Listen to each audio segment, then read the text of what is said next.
Being a doctor, ये cancer का जो बीमारी है, खास करके ब्रेस्ट कैंसर जिस पे आप काम कर रही हैं, वो कितना चैलेंजिंग है वर्तमान समय में? सभी जगह पर मिनार्के की जो डेट है, वो एज है, वो जल्दी हो गई है। पहले 14 से 15 में जो है बच्ची को साइकिल शुरू होती थी। राइट। अभी जो है 11 से 12 की उम्र में साइकिल शुरू होने लगी है। एक मैं पढ़ रहा था चीज को, तो बोले जो ब्राकी होती हैं उनको भी लेकर के कैंसर होने के चांसेस, ये मिथ है या सही है? उसके ब्रेस्ट इतने हैवी हो गए थे कि बिल्कुल उसके नीचे तक ब्रेस्ट लटक रहे थे, जिसकी वजह से उसने स्कूल जाना भी बंद कर दिया था।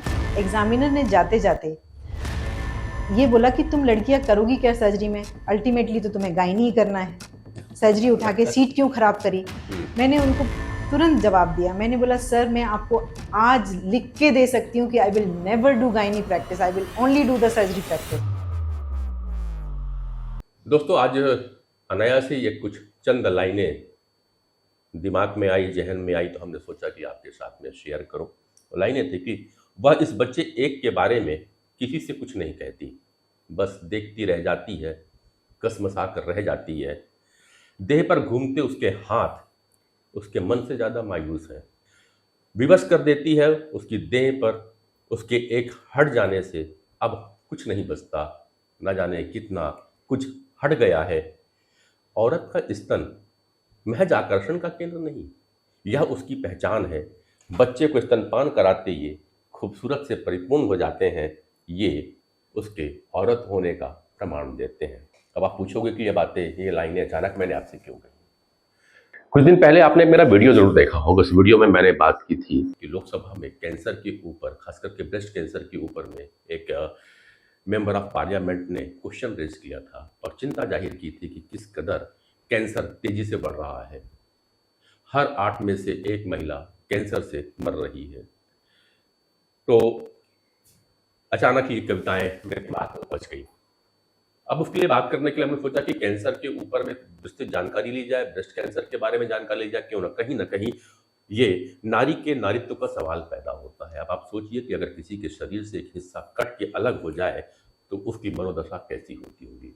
लेकिन अब मॉडर्न मेडिकल साइंस ने तरक्की कर ली है और इस जो लज्जापूर्ण जिंदगी होती थी, जो डिप्रेशन से भरी जिंदगी होती थी, जो लोगों को हीन भावना ला देती थी, खास करके हमारी मातृशक्ति के ऊपर में, उसे अब काफ़ी हद तक दूर करने का प्रयास किया गया है। कैंसर, ब्रेस्ट कैंसर के ऊपर में हम बात करेंगे पिंक टॉक के इस शो में। मेरे साथ होंगी आज मेकाहारा, पंडित जवाहरलाल नेहरू मेडिकल कॉलेज और भीमराव अंबेडकर हॉस्पिटल रायपुर की विभागा अध्यक्ष है, सर्जरी विभाग की, ब्रेस्ट कैंसर सर्जन है, ब्रेस्ट केयर क्लिनिक चलाती हैं वहाँ पे, डॉक्टर मंजू सिंह से हम बात करेंगे। डॉक्टर साहब नमस्कार। बहुत बहुत धन्यवाद आपका जी। इस टॉपिक को इतनी इम्पोर्टेंस देने के लिए, क्योंकि आजकल ये बहुत ज्वलंत टॉपिक है। लेकिन आपने जो शुरू में जो लाइनें कही, मैं उनमें थोड़ा सा जोड़ना चाहूँगी। यस, ये सही है कि स्तन जो है वुमेनहुड और मदरहुड का सिंबल है, लेकिन हमारी जो कैंसर सर्वाइवर होती हैं वो इस चीज़ से उभर कर आती हैं। और उनके लिए मुझे एक गाना बहुत अच्छा लगता है, कोमल है कमज़ोर नहीं है, शक्ति का रूप ही नारी है, सबको जीवन देने वाली मौत भी तुझसे हारी है। बिल्कुल। तो उनके लिए, यदि उनको ऐसी भी महिलाएं हैं जो कैंसर से बहुत अच्छे से उभर के जीत कर आती हैं सामने, और वो उस चीज़ को एक चैलेंज की तरह लेती हैं। ठीक है मैडम, जो कैंसर से उभर के आती हैं, जीत करके आती हैं, उनके लिए वो चैलेंज भरा होता है।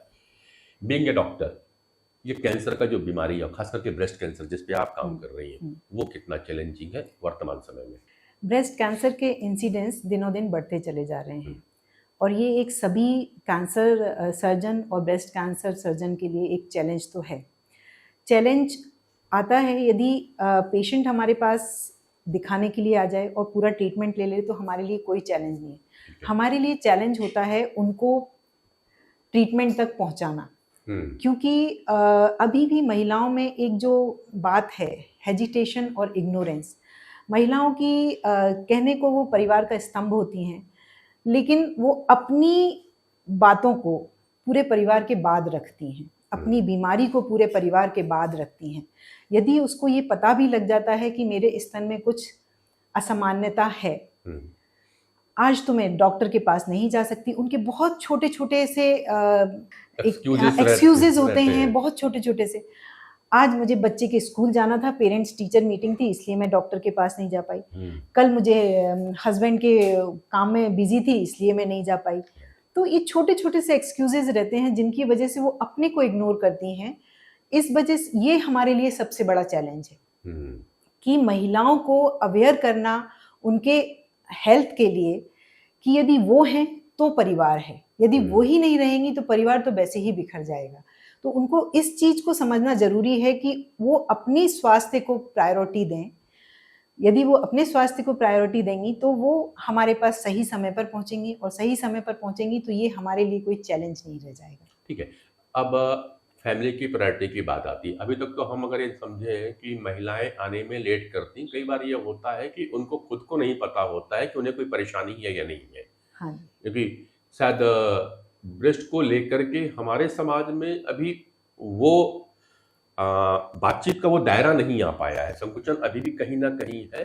तो इवन माँ बेटी और बहनें भी आपस में खुल करके वो बातें नहीं कर पाती, तकलीफ। तो मैं थोड़ा सा यहाँ पे आपसे जानूँ कि वो कौन कौन सी चीज़ें हैं जो ब्रेस्ट में एबनॉर्मेलिटीज की ओर ले जा रही हैं, वो एक बार थोड़ा सा बात कर लो। ब्रेस्ट को असामान्यता की ओर ले जा रही हैं, आप ये पूछना चाहते हैं? हाँ, ताकि भाई उनको मालूम तो चले, वो जल्दी मालूम ही नहीं होता है कि कुछ चीज़ें है प्रॉब्लम। ब्रेस्ट की असमानता समझने के लिए हमें खुद के ब्रेस्ट को देखना जरूरी है। हर महिला को ये चाहिए कि वो अपने ब्रेस्ट को हर महीने देखे कि उसके ब्रेस्ट में कोई बदलाव, जैसे कि स्किन में कोई सिकुड़न तो नहीं आ रही, चमड़ी में कोई सिकुड़न, या निपल तो अंदर नहीं घुस रहा है, या चमड़ी में कोई उभार तो नहीं दिख रहा है, या ऑरेंज के संतरे के छिलके जैसी उसकी स्किन तो नहीं हो रही है, कहीं पर जो है उसकी स्किन में कोई गड्ढा जैसा तो नहीं बन रहा है जिसको हम डिम्पलिंग बोलते हैं, या उसकी स्किन में कहीं लालपन तो नहीं आ रहा है, या एक स्तन दूसरे स्तन से बड़ा तो नहीं है। ये सब असमानता हम खुद ही देख लेते हैं, बस जरूरत है कि हमें देखने की। जब देखने पे उसको कुछ ऐसा असमानता लगती है तो वो जस्ट छू कर देखे कि जहाँ पर ये असमानता लग रही है वहाँ पे अंदर कोई गांठ तो नहीं बन रही है। यदि उसको ऐसा कुछ भी लगता है अपने स्तन में तो उसको तुरंत जो है डॉक्टर को कंसल्ट करना चाहिए। राइट। एक मैं वेबसाइट में पढ़ रहा था चीज को, तो बोले जो ब्राकिस होती हैं उनको भी लेकर के कैंसर होने के चांसेस होते हैं, ये मिथ है या सही है? नहीं, ये एक मिथ है। अभी तक ऐसा कोई रिसर्च वर्क नहीं हुआ है कि ब्रा के साइज से या टाइट ब्रा से कोई प्रॉब्लम होती है। हाँ, बायर्ड ब्रा जो आजकल रूटीन यंग गर्ल्स पहनती हैं, wired bra is little bit hard bra जिसमें एक बायर रहता है नीचे की तरफ। तो उससे क्या होता है कि माइनर ट्रिवियल ट्रॉमा ब्रेस्ट को हो सकता है। तो उस ब्रा को भी यदि रात में वो निकाल कर सोती है तो कोई प्रॉब्लम नहीं है उसमें। ट्रिवियल ट्रॉमा तो किसी भी चीज से हो सकता है, नॉट ओनली ब्रा। तो उससे यदि थोड़ा बहुत ट्रिवियल ट्रॉमा होता है तो कई बार जो है उस जगह पर थोड़े बहुत बदलाव आने की संभावना रहती है। पर महिलाओं को ये समझने की आवश्यकता है कि ब्रेस्ट में बदलाव 80% केसेस में सामान्य बदलाव होते हैं, सिर्फ 20% केसेस में ऐसा होता है कि वो बदलाव कैंसर के हो सकते हैं। तो बस वही चीज को डिफरेंशिएट करने के लिए उनको जो है समय पर चिकित्सक को दिखाना बहुत आवश्यक है। जो 80% बदलाव जो है वो सामान्य है। हाँ। मगर वही 80% कभी 20 पे तो जा सकते हैं। हाँ, वो जा सकते हैं। तो इसीलिए जब उसको कुछ बदलाव समझ में आता है तो उसको तुरंत चिकित्सक को दिखाना चाहिए। ये नहीं कि ठीक है ये तो ऐसे ही है, अभी कुछ दिन बाद देखेंगे, ऐसा इग्नोरेंस नहीं होनी चाहिए उसमें। चलिए, बहुत सारे डाटा आते हैं। अब हम जो डाटा देखते हैं जनरली वो फॉरेन के डाटा होते हैं कि इतने लोग मर रहे हैं, इतना कैंसर हो गया। छत्तीसगढ़ में आप हैं और एक रेनाउंस मेडिकल कॉलेज के आप सर्जरी में जोड़ी हैं और ब्रेस्ट को पूरा केयर आपके डिपार्टमेंट के पास है।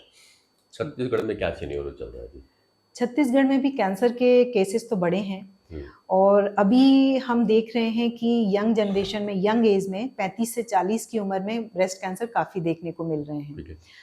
और ब्रेस्ट कैंसर में जैसे फॉरेन के डेटाज की आप बात करते हैं तो फॉरेन के डेटाज में बोलते हैं कि यदि आपकी ओबेसिटी ज़्यादा है, बीएमआई आपका 30 से ज़्यादा है तो आपको कैंसर की रिस्क रहेगी। आप यदि नली पैरस है, मतलब आपको कभी कोई बच्चा नहीं हुआ है तो आपके कैंसर की रिस्क ज़्यादा है। आपने बच्चे को कभी दूध नहीं पिलाया तो आपको कैंसर की रिस्क ज़्यादा है। पर हमारे यहाँ पर अभी मेरी एक रिसर्च चल रही है 40 से कम उम्र की महिलाओं में कैंसर का डेमोग्राफिक प्रोफाइल देखने के लिए। तो उसमें ये देखने को आया है कि हमारे यहाँ पर ऐसे कोई भी फैक्टर्स नहीं मिलते हैं। हो सकता है कि कुछ और फैक्टर्स होंगे, जैसे कि हमारे यहाँ पर तो मैक्सिमम महिलाएं मल्टीपैरेसी होती हैं, 1 या 2 बच्चे उनको होते ही हैं। ज़्यादातर महिलाएं 1 से 1.5 साल तक दूध पिलाती हैं अपने बच्चों को। और मॉर्बिड ओबेसिटी की जहाँ तक बात करें, हमारी महिलाएं इतनी मोटी कभी नहीं दिखती हैं। सबका BMI जो है 25 से 30 के बीच में ही रहता है, तो मॉर्बिड ओबेसिटी उनमें भी नहीं मिलती है। तो कुछ और फैक्टर्स हैं, हार्मोनल फैक्टर्स, केमिकल फैक्टर्स, वो हमारे महिलाओं में काम करते हैं शायद। तो वो अभी रिसर्च चल रहा है, देखें उस रिसर्च में क्या निकल के बाहर आता है। हमारा जो डेमोग्राफी है छत्तीसगढ़ की, ये ग्रामीण परिवेश में ज़्यादा रहता है। क्या कभी ये भी देखने को मिला कि ग्रामीण महिलाओं में ज़्यादा है कि शहरी महिलाओं में ज़्यादा है? शहरी महिलाओं में जो डेटा है उसके हिसाब से तो शहरी महिलाओं में कैंसर ज़्यादा है, क्योंकि शहरी महिलाओं में कुछ और फैक्टर भी काम करते हैं। जैसे कि अभी आपने देखा होगा कि आजकल बच्चियां 30 से पहले शादी करना नहीं चाहती, और जब तक उनका कैरियर सेट नहीं हो जाता वो बच्चे नहीं पैदा करना चाहती। तो जो डेटा है उसके हिसाब से बच्चा जो है 30 साल की उम्र के पहले हो जाना चाहिए, लैक्टेशन कंप्लीट हो जाना चाहिए, तो उनमें जो है रिस्क कम रहती है ब्रेस्ट कैंसर की। गांव की महिलाओं में तो शादी भी जल्दी होती है, बच्चे भी जल्दी हो जाते हैं, और फिर उनको जो अदर मॉर्बिड फैक्टर्स हैं, जैसे कि वो अल्कोहल और स्मोकिंग की उनमें आदत नहीं होती है, जो कि शहरी महिलाओं में होती है। तो ये सारे फैक्टर हैं जिनकी वजह से अर्बन पॉपुलेशन में ब्रेस्ट कैंसर ज़्यादा देखने को मिलता है और ग्रामीण महिलाओं में ये कम देखने को मिलता है। तो एक बात ये यहाँ पे हो रही है कि जो फॉरेन में डाटा है उससे छत्तीसगढ़ डाटा बिल्कुल अलग चले जाते हैं। नहीं, अभी ये नहीं कह सकते हम कि छत्तीसगढ़ का डेटा बिल्कुल अलग चला जाता है, क्योंकि बहुत सारे फैक्टर हैं इसमें, सिर्फ एक फैक्टर काम नहीं है, 1 2 3 फैक्टर्स अलग हो गए हैं, वो ठीक है, 1 3 4 फैक्टर। ब्रेस्ट कैंसर डेवलप होने के बहुत सारे मल्टी फैक्टर में, ठीक है। जेनेटिक फैक्टर एक अलग चीज़ है, और अभी जो ये चीज़ तो हमारी कॉमन हो रही है कि अर्ली मिनार्के और लेट मीनोपॉज।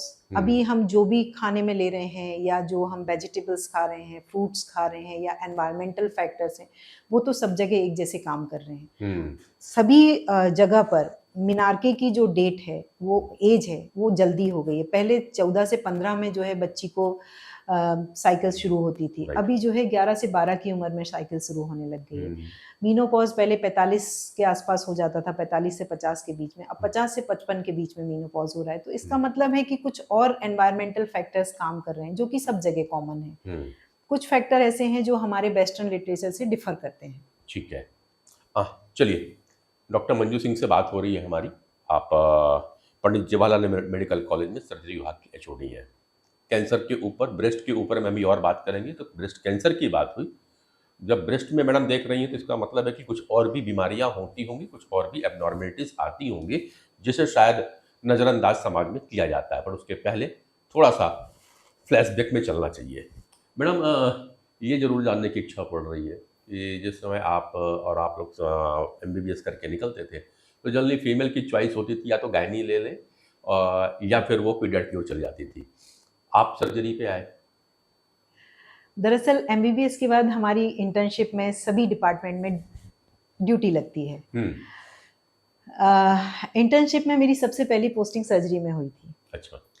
सर्जरी में उस टाइम में इंटर्न्स को जो है ऑपरेशन थिएटर में भी ले जाया जाता था, और वहाँ पर उनको असिस्ट करने के लिए भी खड़ा कर दिया जाता था वॉश करके।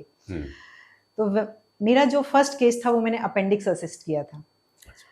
पेशेंट को देखा था कि पेशेंट दर्द में आया है, और उसके बाद जो है पेशेंट का अपेंडिक्स निकाल दिया गया, एंड दूसरे दिन से पेशेंट वाज कंफर्टेबल। मुझे लगा कि सर्जन जो है सबसे बेस्ट है।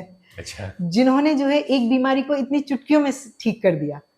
ऑपरेशन जरूर लगा, लेकिन लगा कि हाँ, भगवान ने हमें चीजें दी हैं, लेकिन यदि उसमें कोई बीमारी हो गई है तो उसको दूर करने का काम सर्जन कर रहा है, उस ऑर्गन को अलग करने का काम सर्जन कर रहा है। तो मुझे बड़ा चैलेंजिंग लगा, इसलिए मैंने जो है सर्जरी उठाई। मुझे लगा कि सर्जरी में कुछ बात है।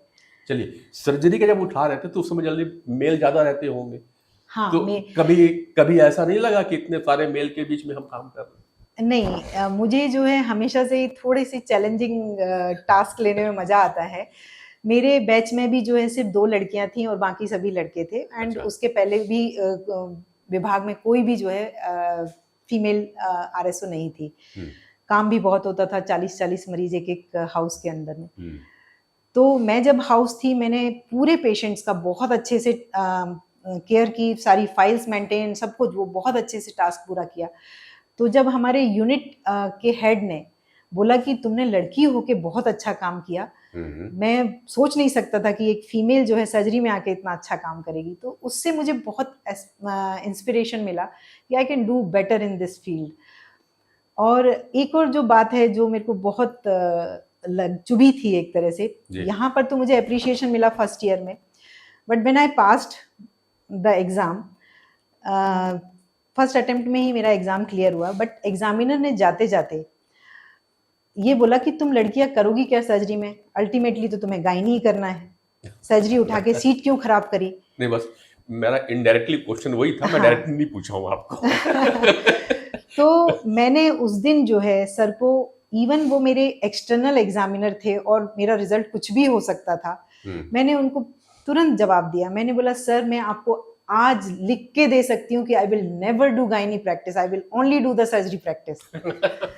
तो सर ने एकदम से बोला देखते हैं आगे क्या होता है। राइट। तब से फिर मैंने मन में ठान लिया था कि तो सिर्फ फिर सर्जरी ही करनी है। सर्जन बनने के बाद कभी मुलाकात हुई? नहीं, वो इंदौर से आए थे, कभी मुलाकात हुई नहीं उसके बाद। राइट। कारण उनको भी लगता होगा कि जिसने मुझे चैलेंज किया तो उसने कर दिखाया है। आई डोंट थिंक सो कि मुझे वो याद भी रखे होंगे। चलो, चैलेंज बहुत सारे लेती रहती है मैडम, आगे और चर्चाओं में आते रहेंगे। फिलहाल एक चैलेंज आपने और लिया, वो लिया कि छत्तीसगढ़ में पहला ब्रेस्ट क्लिनिक आपने मेडिकल कॉलेज के अंदर में चालू किया। ये थिंक और ये सोच कहाँ से आई? ये सोच मुझे छत्तीसगढ़ में प्रैक्टिस करते हुए ही आई। मेडिकल कॉलेज में जब मैं आई तो मैंने यहाँ पर देखा कि यहाँ पर जो महिलाएं आती हैं ब्रेस्ट कैंसर की, वो काफ़ी एडवांस स्टेज में आती हैं।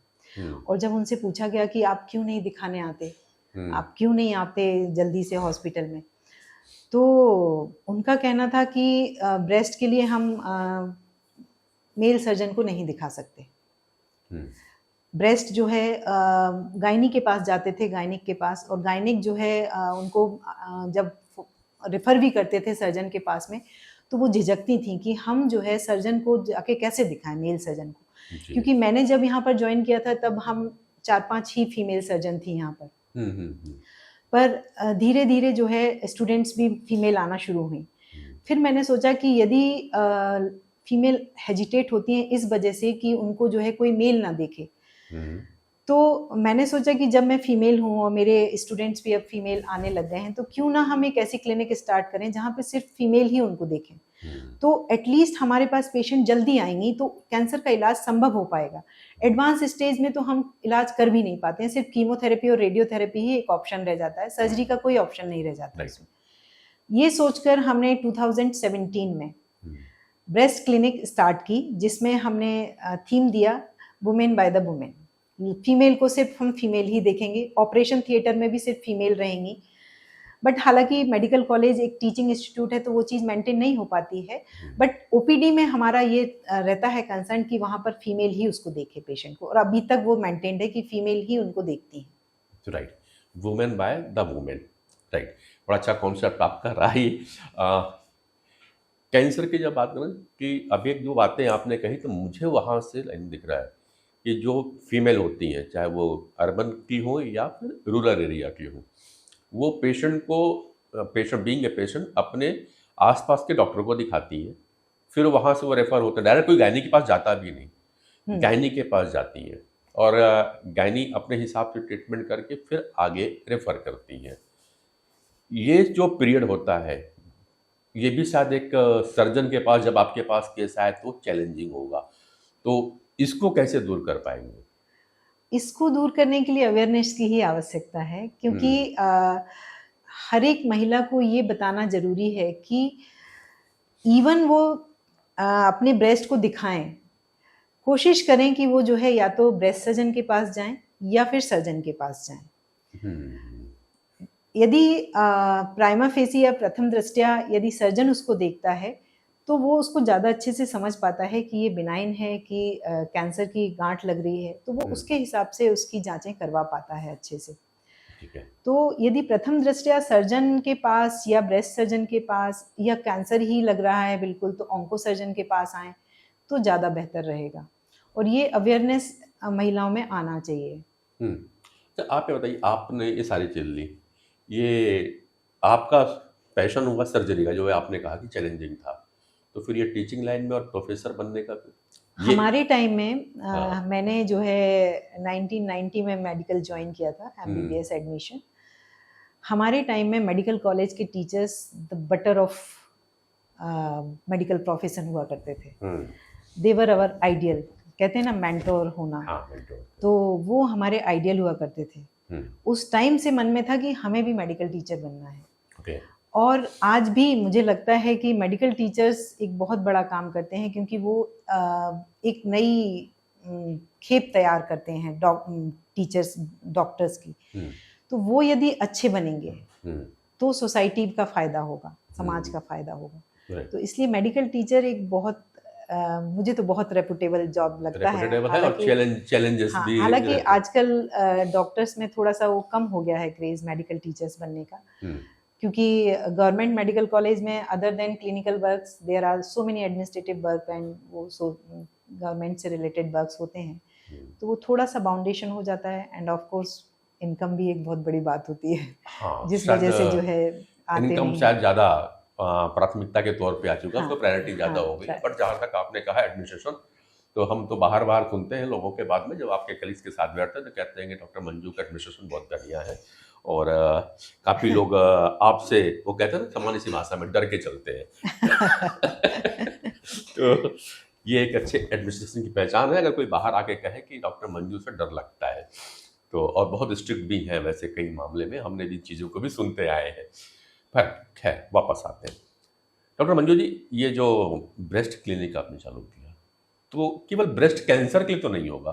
तब एक थोड़ी सी मेरे मन में जिज्ञासा आ रही है, जो कि हमारे ऑडियंस और हमारे जो व्यूवर्स हैं उनको मालूम चले कि ब्रेस्ट में, ब्रेस्ट कैंसर के अलावा और क्या क्या परेशानियां या बीमारियां हो सकती हैं जिसके लिए आपने ये ब्रेस्ट क्लिनिक चालू किया? जैसा मैंने आपको बताया, ब्रेस्ट क्लिनिक होता है comprehensive care of breast related disease. तो ब्रेस्ट में सिर्फ कैंसर नहीं होता। कैंसर को हम इसलिए महत्व देते हैं क्योंकि कैंसर एक is an indicator of death, death sentence के तौर पे उसको लिया जाता है, इसलिए हम उसको ज़्यादा महत्व देते हैं कि क्योंकि ये कैंसर हम अर्ली स्टेज में डायग्नोस कर सकते हैं, इसलिए ब्रेस्ट कैंसर को ज़्यादा महत्व दिया जाता है। लेकिन ब्रेस्ट में बहुत सारी बीमारियां होती हैं जो उससे भी ज़्यादा मुश्किल पैदा करती हैं महिला की लाइफस्टाइल में। कंजेनाइटल से ही हम शुरुआत करें तो कंजेनाइटल में जो है ब्रेस्ट जो है एक बड़ा हो सकता है, एक छोटा हो सकता है, जो कि किसी भी महिला के आत्मविश्वास को कम कर सकता है कि उसका दिखने में इतना गंदा ब्रेस्ट है। उसके निपल जो है दोनों अंदर हो सकते हैं। और यंग लड़कियों में फाइब्रोएडिनोमा करके बीमारी होती है, डेवलपिंग फेज में जो बीमारी होती है फाइब्रोएडिनोमा, जो कि छोटे से लेके 10 सेंटीमीटर 20 सेंटीमीटर साइज तक हो सकता है। फिर एक जो बीमारी होती है वो होती है फिलॉट्स ट्यूमर, वो इतना बड़ा साइज का हो जाता है कि कई बार उसमें पूरा ब्रेस्ट निकालना पड़ता है।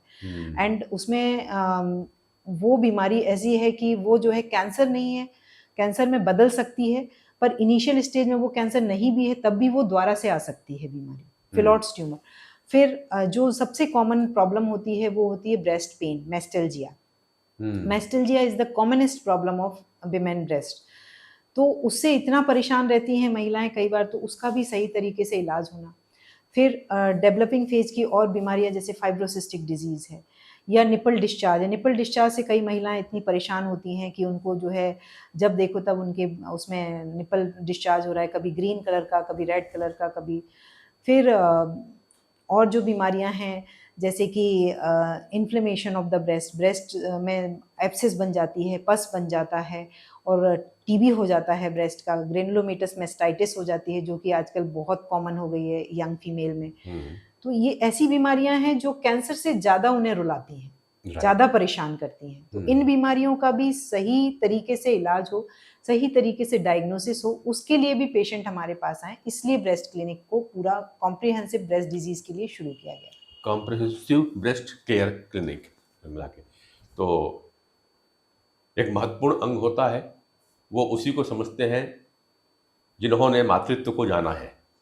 तो उसकी देखभाल करने की जवाबदारी के लिए ज़रूरी है कि एक ब्रेस्ट क्लिनिक हो, और डॉक्टर मंजू एक अभियान भी लेके चल रहे हैं कि ये ट्रेंड भी करेंगी और अधिक से अधिक जगहों पे ब्रेस्ट क्लिनिक के सेंटर खुले। तो एक ऐसी परिकल्पना भी लेके चल रहे हैं। तो हमारा भी व्यूअर्स में होगा, जो कोई इंटरेस्टेड हो तो वो भी मंजू मैडम से संपर्क कर सकते हैं, और जितना से ज़्यादा हो सके उस पर अवेयरनेस लाई जाए, ताकि किसी भी महिला को कॉन्फिडेंस ना खोने पाए, उनका आत्मविश्वास ना खोने पाए। ये सबकी जवाबदारी होगी।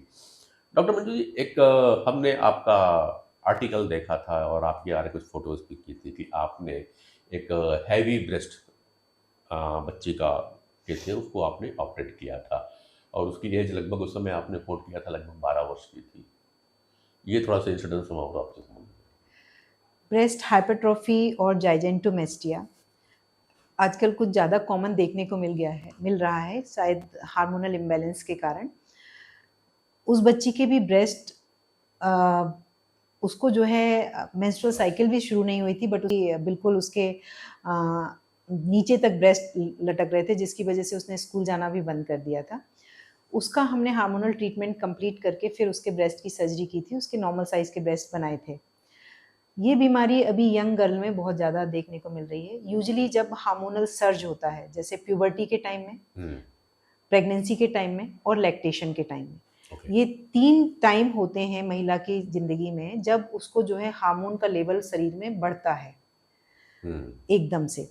तो ये जब हार्मोन का लेवल एकदम से बढ़ता है, तब उसके ब्रेस्ट उन हार्मोन्स को कैसा रिस्पॉन्ड करते हैं। कई बार ब्रेस्ट जो है उस हार्मोन लेवल के लिए हाइपर सेंसिटिव हो जाते हैं और वो नॉर्मली ग्रो होने की बजाय ओवर ग्रोन हो जाते हैं, बहुत ज़्यादा उसमें बढ़ जाते हैं। तो ऐसे ब्रेस्ट की वजह से मरीज को एम्बैरेसमेंट तो होता ही है, शर्म तो महसूस होती है, पर साथ में उसको शोल्डर पेन, बैक पेन और चलने फिरने में तकलीफ, इवन सांस लेने में भी तकलीफ होने लग जाती है। जब वो सोती है तो सीधे सोना उसके लिए मुश्किल हो जाता है। अच्छा। तो ये एक बड़ी समस्या है जो हार्मोनल इम्बैलेंस के कारण होती है, और पर्टिकुलरली 3 टाइम होते हैं, तभी ये उसके बाद एकदम से ग्रोथ होती है। एज ऑफ प्यूबर्टी, जैसे प्यूबर्टी को पार कर एक age of puberty, at the time of puberty, at the time of at puberty, the time of puberty, at the time of pregnancy and at the time of lactation, जब जो है hormones level body में imbalance होते हैं या access hormones production होता है, तब ये हो जाते हैं। अब वैसे तो कहते हैं कि आप मेडिकल कॉलेज में हैं तो बहुत सारी सुविधाएं होंगी, नए ब्रेस्ट क्लिनिक अभी आपने चालू किया है, सरकार भी नई आ गई है, कहाँ पे कमी है और क्या आप लोग को वहाँ पे सुविधाएं चाहिए? अब ये एक पत्रकार के रूप में प्रश्न बनता है। सुविधाएं तो दरअसल ब्रेस्ट क्लिनिक अभी सिर्फ ब्रेस्ट ओपीडी के रूप में है जी।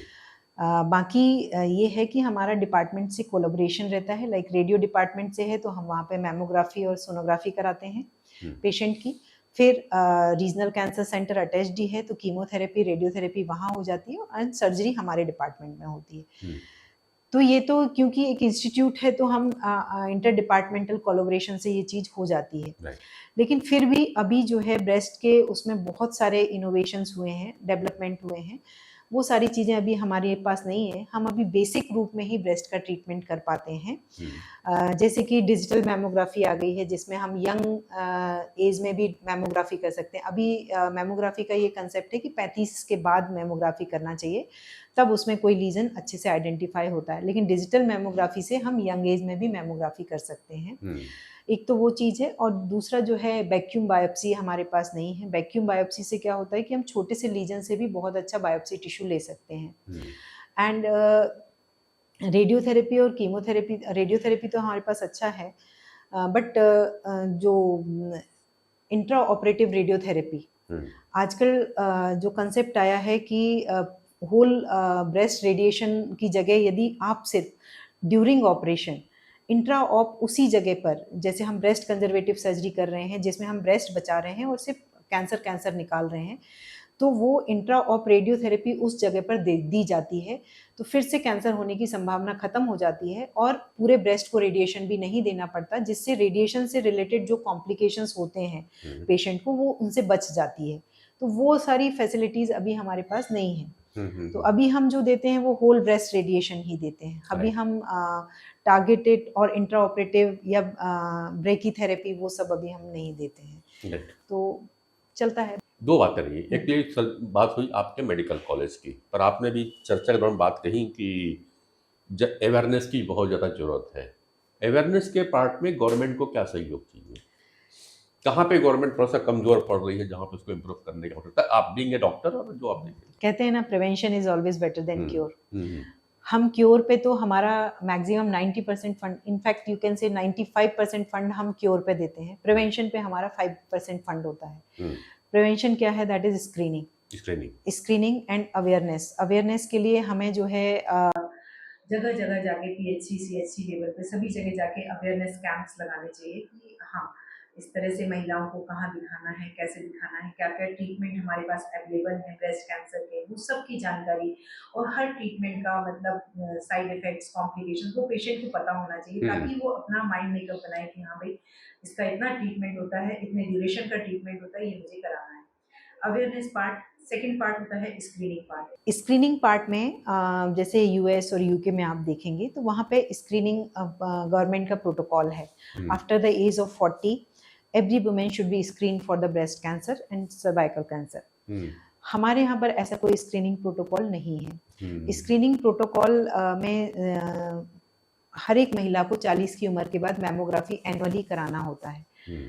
हमारे यहाँ ऐसा कुछ नहीं है, दैट इज वहाँ पे ये फ्री ऑफ कॉस्ट है। हमारे यहाँ पे मैमोग्राफी के पैसे लगते हैं जब भी वो कराती हैं तो वही है। स्क्रीनिंग प्रोटोकॉल के तौर पे टाटा मेमोरियल हॉस्पिटल ने क्लिनिकल ब्रेस्ट एग्जामिनेशन को एक गवर्नमेंट को पेश किया था कि क्लिनिकल ब्रेस्ट एग्जामिनेशन में तो हार्डली सिर्फ डॉक्टर की फीस ही लगेगी और कुछ नहीं लगेगा। क्लिनिकल ब्रेस्ट एग्जामिनेशन भी एनुअली यदि महिलाएं अपनी करवाने आ जाएं तो भी जो है काफ़ी अर्ली स्टेज में ब्रेस्ट कैंसर को पिकअप किया जा सकता है। तो एक पार्ट होता है अवेयरनेस एंड दूसरा पार्ट होता है स्क्रीनिंग। तो ये दोनों चीज़ें यदि हमारी स्ट्रांग हो जाए तो हम ब्रेस्ट कैंसर से जो मृत्यु दर है उसको काफ़ी हद तक कम कर सकते हैं। बिल्कुल, मैं यहाँ याद दिला दूँ, और अगर सरकार को भी बातें याद होनी चाहिए कि पिछले 10 सालों में छत्तीसगढ़ में ब्रेस्ट कैंसर से मृत्यु दर जो है वो 26% से ऊपर चली गई है। तो स्क्रीनिंग बहुत ज़रूरी है। और जिस ओर अभी हम डॉक्टर मंजू सिंह से बात कर रहे हैं, तो अगर हर PSC और CSC में कम से कम स्क्रीनिंग का चालू किया जाए तो अच्छा होगा। और सरकार चला रही है आयुष्मान कार्ड, तो उसमें कम से कम अगर मेमोग्राफी को जोड़ दिया जाए। मैमोग्राफी उसमें जुड़ा हुआ है। हाँ। लेकिन मैमोग्राफी पेशेंट जो है तभी कराने आती है जब उसे कोई डॉक्टर बोलेगा, वो स्वयं से नहीं आती है। ये कोई एक स्क्रीनिंग प्रोग्राम नहीं है कि जिसमें महिला के लिए मैंडेटरी हो कि वो 40 साल के बाद उसको जो है आना है सेंटर पे और मैमोग्राफी कराना है।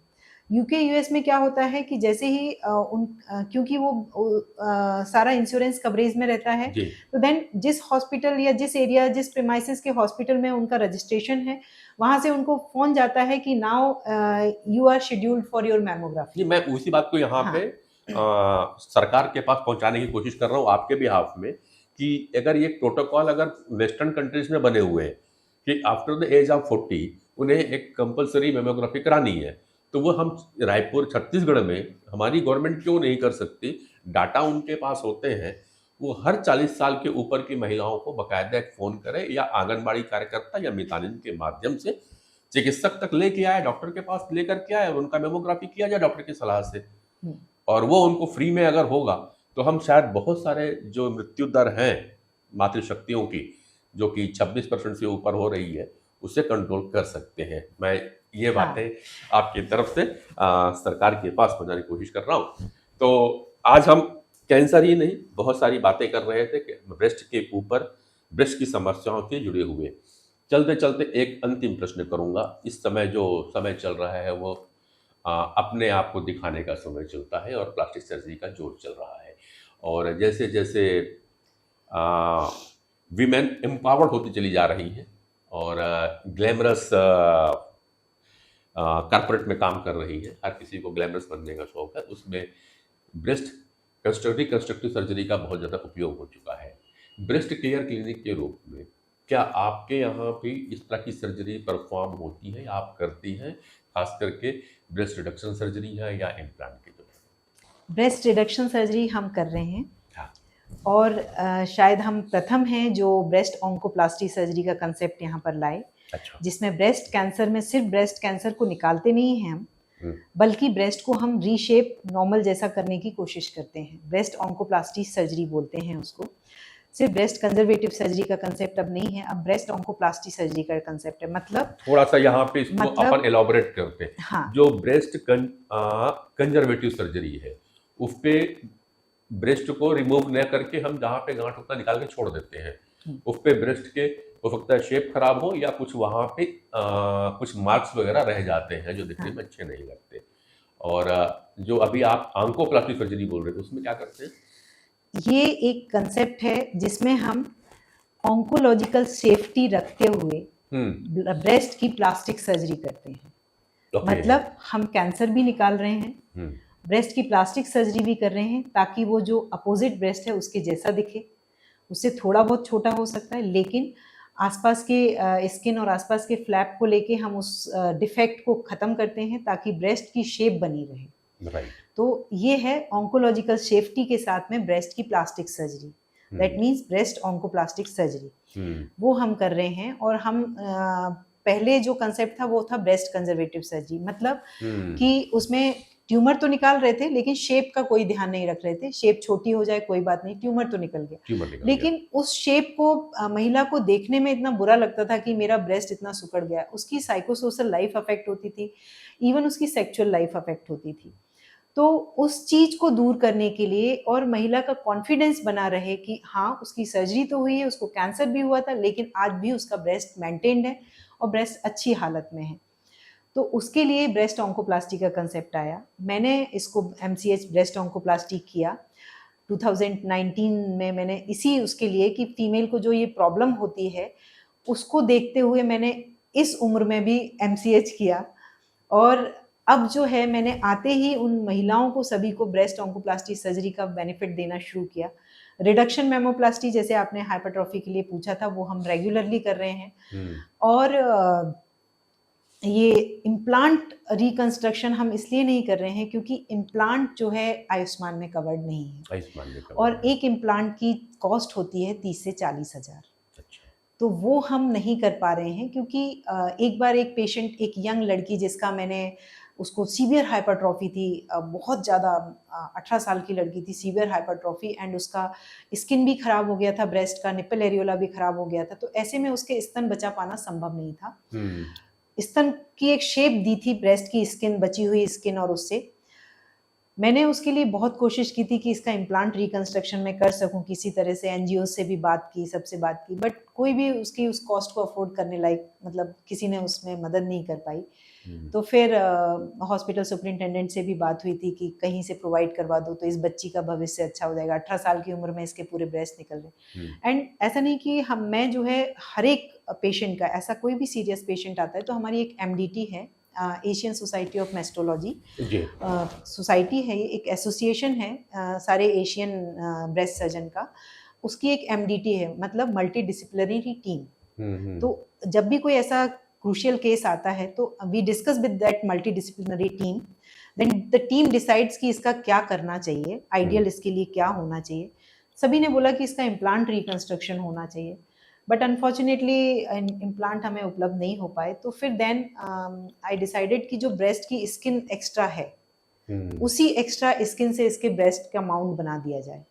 तो फिर फाइनली मैंने वो सर्जरी की थी उसकी, और उस सर्जरी को जब मैंने इंटरनेशनल फोरम पे प्रेजेंट किया था तो सबने बहुत अप्रिशिएट भी किया था। तो हमारे पास थोड़े से लिमिटेशंस तो हैं, हमारे हाथ बंधे हुए हैं थोड़े से। हमारे वीडियो को देखने वाले बहुत से लोग ऐसे हैं जो कि सोशल कॉज में आगे आते हैं और गरीबों की मदद करते हैं, दान भी करते हैं।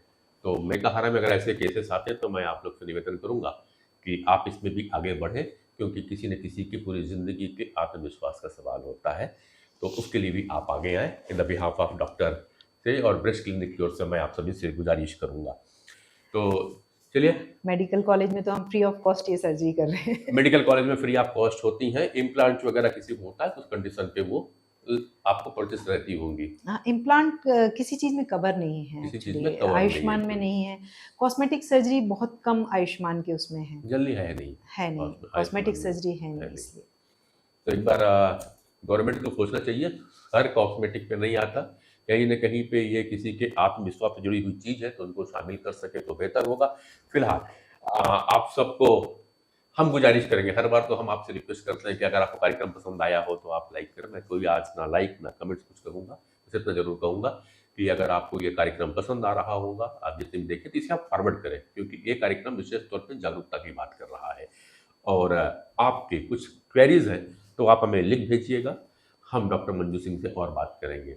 हाँ, एक बात और नोट करा दूं, अब एससीजी न्यूज़ का जो फेसबुक पेज है उस पेज पे डॉक्टर मंजू सिंह के साथ में हम बात करेंगे हर दूसरे और चौथे शनिवार को द पिंक टॉक पे। तो आपका बहुत बहुत धन्यवाद मैडम, हमसे बात करने जुड़ने के लिए। Thank you. आप सब इंतजार करिएगा डॉक्टर मंजू सिंह के लिए। आप कोई प्रश्न है आप लिख भेजिएगा। नमस्कार। नमस्कार।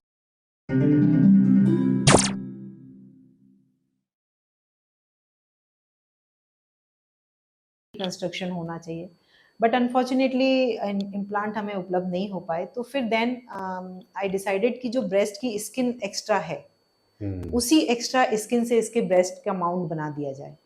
तो फिर फाइनली मैंने वो सर्जरी की थी उसकी, और उस सर्जरी को जब मैंने इंटरनेशनल फोरम पे प्रेजेंट किया था तो सबने बहुत अप्रिशिएट भी किया था। तो हमारे पास थोड़े से लिमिटेशंस तो हैं, हमारे हाथ बंधे हुए हैं थोड़े से। हमारे वीडियो को देखने वाले बहुत से लोग ऐसे हैं जो कि सोशल कॉज में आगे आते हैं और गरीबों की मदद करते हैं, दान भी करते हैं। तो मैं कहा रहा में अगर ऐसे केसेस आते हैं तो मैं आप लोग से निवेदन करूंगा कि आप इसमें भी आगे बढ़ें, क्योंकि किसी न किसी की पूरी ज़िंदगी के आत्मविश्वास का सवाल होता है। तो उसके लिए भी आप आगे आएँ। In the behalf of doctor से और ब्रेस्ट क्लिनिक की ओर से मैं आप सभी से गुजारिश करूँगा। तो चलिए, मेडिकल कॉलेज में तो हम फ्री ऑफ कॉस्ट ये सर्जरी कर रहे हैं। मेडिकल कॉलेज में फ्री ऑफ कॉस्ट होती हैं। इम्प्लांट वगैरह किसी को होता है तो उस कंडीशन पे वो आपको परचेस रहती होंगी। हाँ, इम्प्लांट किसी चीज़ में कवर नहीं है किसी चीज़ में एक्चुअली, कवर आयुष्मान नहीं में है। नहीं है। कॉस्मेटिक सर्जरी बहुत कम आयुष्मान के उसमें है, जल्दी है नहीं, है नहीं, आयुष्मान कॉस्मेटिक में सर्जरी है है नहीं नहीं। इसलिए। तो एक बार गवर्नमेंट को सोचना चाहिए, हर कॉस्मेटिक पे नहीं आता, कहीं न कहीं पे ये किसी के आत्मविश्वास से जुड़ी हुई चीज़ है तो उनको शामिल कर सके तो बेहतर होगा।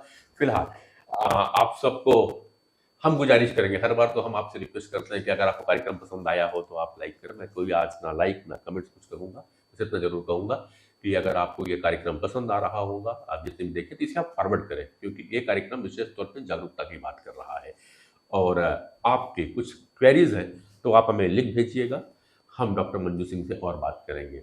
हाँ, एक बात और नोट करा दूं, अब एससीजी न्यूज़ का जो फेसबुक पेज है उस पेज पे डॉक्टर मंजू सिंह के साथ में हम बात करेंगे हर दूसरे और चौथे शनिवार को द पिंक टॉक पे। तो आपका बहुत बहुत धन्यवाद मैडम, हमसे बात करने जुड़ने के लिए। Thank you. आप सब इंतजार करिएगा डॉक्टर मंजू सिंह के लिए। आप कोई प्रश्न है आप लिख भेजिएगा। नमस्कार। नमस्कार।